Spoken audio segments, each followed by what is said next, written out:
Hello everyone. आज हम करते हैं लॉज ऑफ मोशन के अंदर दो most important topic, angle of friction and angle of repose.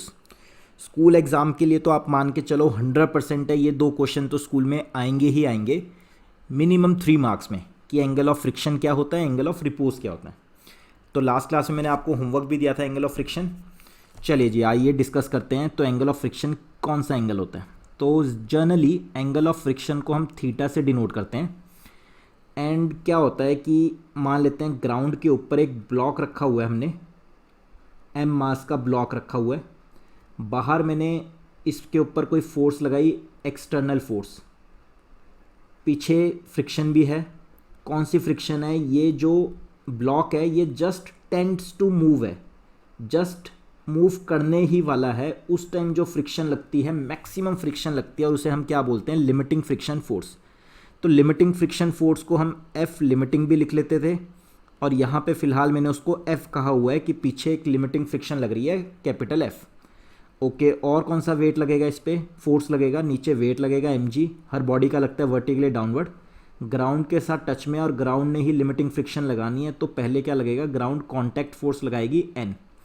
तो ग्राउंड ने कॉन्टैक्ट फोर्स लगाई एन, या यहाँ पे हम मान लेते हैं नॉर्मल रिएक्शन लग रही है जी आर। ओके, तो ये ब्लॉक अभी चल नहीं रहा है, बस जस्ट चलने ही वाला है आगे की डायरेक्शन में। तब पीछे क्या लगी? Limiting friction force capital F. तो अब क्या बोल रहे हैं हमें कि एंगल ऑफ फ्रिक्शन क्या होता है? Between any two surfaces in contact is defined as the angle which the resultant of the force of limiting friction and normal reaction. तो limiting friction capital f and normal reaction का जो resultant बनेगा, तो मान लेते हैं एक तो ये फोर्स थी कैपिटल आर, एक ये फोर्स है फ्रिक्शन। इन दोनों फोर्सेस का जो रिजल्टेंट बनेगा, ये मान लेते हैं ये रिजल्टेंट है। तो वो रिजल्टेंट जो वर्टिकल के साथ, यानी कि नॉर्मल रिएक्शन के साथ जो एंगल बनाता है थीटा, उसी को कहते हैं एंगल ऑफ फ्रिक्शन। कब बनता है? जब body just tends to move हो, मतलब पीछे फ्रिक्शन कौन सी लग रही हो? लिमिटिंग फ्रिक्शन लग रही हो। ठीक है जी, तो ये रिजल्टेंट फोर्स है। रिजल्टेंट फोर्स ऑफ कौन कौन सी फोर्सेस? कैपिटल एफ मतलब limiting friction, and capital R मतलब नॉर्मल रिएक्शन का जो रिजल्टेंट फोर्स है, वो वर्टिकल के साथ जो एंगल बनाता है उसको क्या बोलते हैं? Angle of friction. चलिए जी, अब इस फिगर से टेन थीटा बताइए क्या होगा? टेन थीटा होता है परपेंडिकुलर ओवर बेस। तो जस्ट अगर मैं इसका ये फिगर कंप्लीट करूं,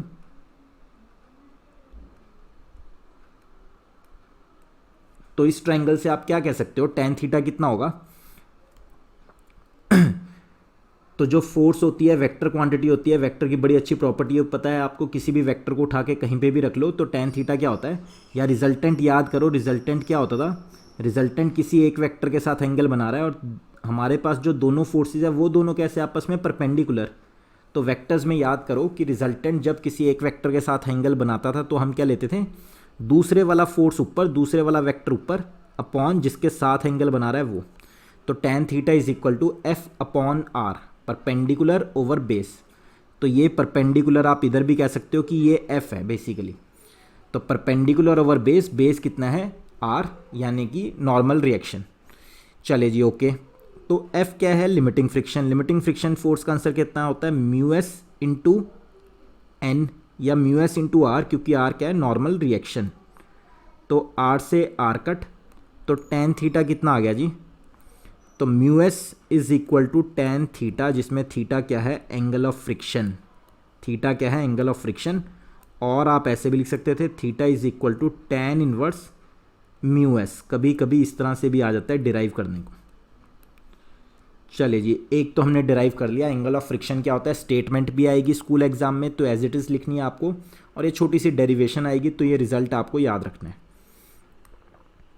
ठीक है जी, नेक्स्ट करते हैं अब एंगल ऑफ रिपोज।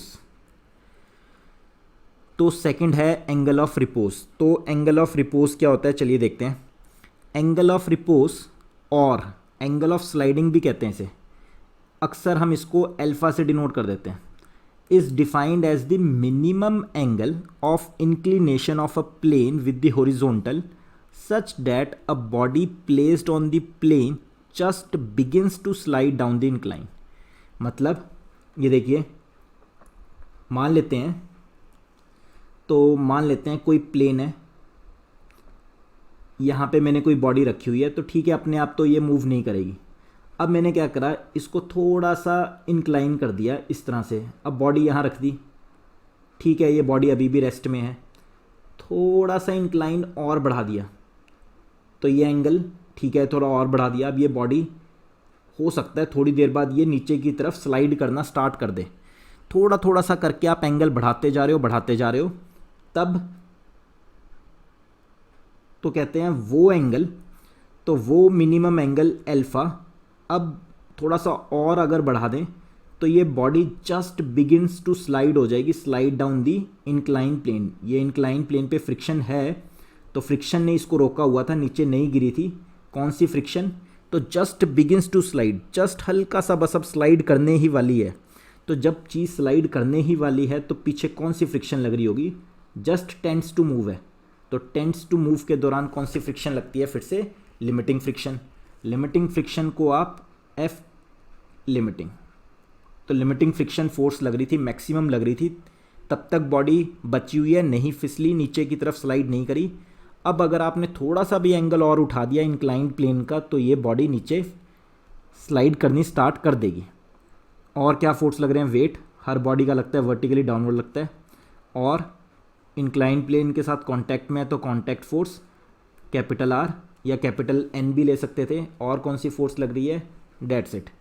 तो इस एम के दो कंपोनेंट बनते थे, एक बनेगा इस तरह से और एक बनेगा यहाँ पे, ठीक है जी। फिर अब याद करिए किन्हीं भी दो लाइंस के बीच में अगर एंगल अल्फ़ा हो, उनकी परपेंडिकुलर लाइंस के बीच में भी, तो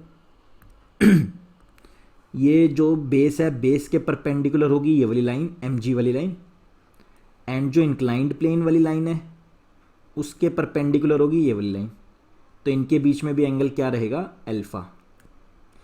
तो ये कंपोनेंट कितना आएगा जी, m g cos alpha, and दूसरा कंपोनेंट कितना आएगा, एम जी साइन अल्फ़ा।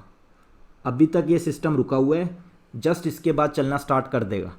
तो इसका मतलब एम जो है वो इक्विलिब्रियम में है, तो पीछे वाला force should be equal to नीचे वाला force, m g sine alpha,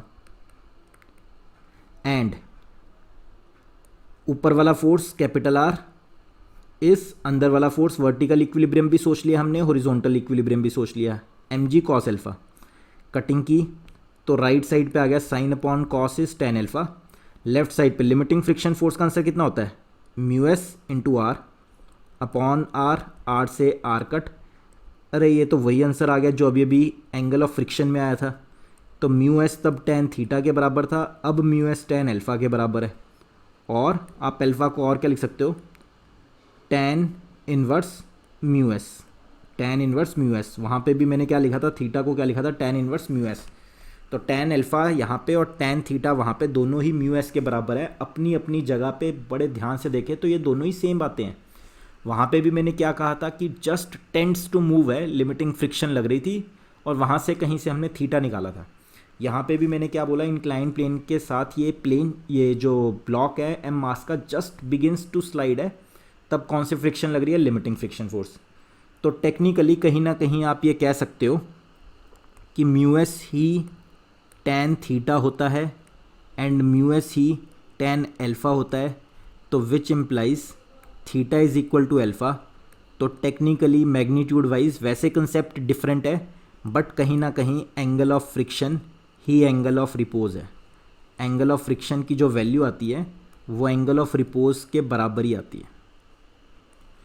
तो angle of friction is equal to angle of repose. चलिए जी, तो स्कूल का बहुत इंपॉर्टेंट टॉपिक था, ऑब्जेक्टिव भी क्वेश्चंस इसके ऊपर बनते हैं। तो कुछ ऐसा जो स्कूल के एग्ज़ाम में 100% आएगा, ये दो टॉपिक गारंटेड आएंगे ही आएंगे, जब जब लॉज ऑफ मोशन आएगा, जब जब फ्रिक्शन आएगी। चलिए जी, एक क्वेश्चन करिए, वीडियो पॉज करके 5 मिनट्स ट्राई करने, बहुत इजी सा है। A heavy box of mass 20 kg is placed on a horizontal surface. तो 20 kg का ब्लॉक है, हॉरिजॉन्टल सरफेस पे रखा हुआ है। If the coefficient of kinetic friction, तो ये मूव कर रहा होगा कहीं ना कहीं, तभी काइनेटिक फ्रिक्शन का कोफिशिएंट दे रखा है हमें हॉरिजॉन्टल के बीच में और इस ब्लॉक के बीच में 0.25, या आप इसे 1/4 भी कह सकते हो। Calculate the force of kinetic friction. तो मान लेते हैं फिर ये ब्लॉक आगे जा रहा होगा किसी ए एक्सेलरेशन से, तभी पीछे लगी होगी काइनेटिक फ्रिक्शन। तो काइनेटिक फ्रिक्शन, वेट लगेगा नीचे mg, ऊपर लगेगी कांटेक्ट फोर्स n। तो काइनेटिक फ्रिक्शन का आंसर कितना होता है जी, म्यू के इंटू एन। तो म्यू के दिया हुआ है 1/4, n कांटेक्ट फोर्स कितने के बराबर आएगी 20g। g की वैल्यू हम ले लेते हैं 9.8। इसको सॉल्व किया तो ये आ गया 5 इंटू 9.8, 5 इंटू 9.8। तो ये आ गया 10 होता तो आंसर 50 आता, ये आ गया 49 न्यूटन। तो काइनेटिक फ्रिक्शन कितनी लगी जी 49 न्यूटन। ओके, एक बात और भी बोला गया है, also calculate the acceleration produced under a force of 98 Newton applied horizontally. तो हमने आगे फोर्स लगाई है 98 न्यूटन, पीछे काइनेटिक फ्रिक्शन कितनी लगी अभी अभी निकाला 49 न्यूटन। तो पीछे फोर्स कम है आगे ज़्यादा है, तब आगे जाएगी, तो एक्सेलरेशन हमें निकालनी है। तो सेकंड लॉ लगाते हैं, आगे वाला फोर्स माइनस पीछे वाला force is equal to mass into acceleration. तो आगे फोर्स 98, पीछे फोर्स 49, मास उसका 20, एक्सेलरेशन हमें निकालनी है। तो ये आ गया जी 49 इज इक्वल टू 20 ए। तो ए कितना आ गया 49/20। अगर 50 होता तो आंसर आता 5/2 यानी 2.5। तो अब आंसर आया 2.45। तो एक्सेलरेशन आ गई 2.45 मीटर पर सेकंड स्क्वायर। तो एक्सेलरेशन आई 2.45 मीटर पर सेकंड स्क्वायर। चलिए जी, एक इजी सा न्यूमेरिकल हमने कर लिया। अब हमारा आप कह सकते हो लॉज ऑफ मोशन पूरी तरह से ख़त्म है। अब लॉज ऑफ मोशन के अंदर ही आता है, या आप डिफरेंट टॉपिक भी मान सकते हो, सर्कुलर मोशन। तो नेक्स्ट क्लास से हम सर्कुलर मोशन स्टार्ट करेंगे। बहुत इंटरेस्टिंग, बहुत अच्छा, बहुत इंपॉर्टेंट टॉपिक है। चलिए जी, till then thank you so much. If you like our video, please press the like button and keep sharing the video with your friends. God bless you.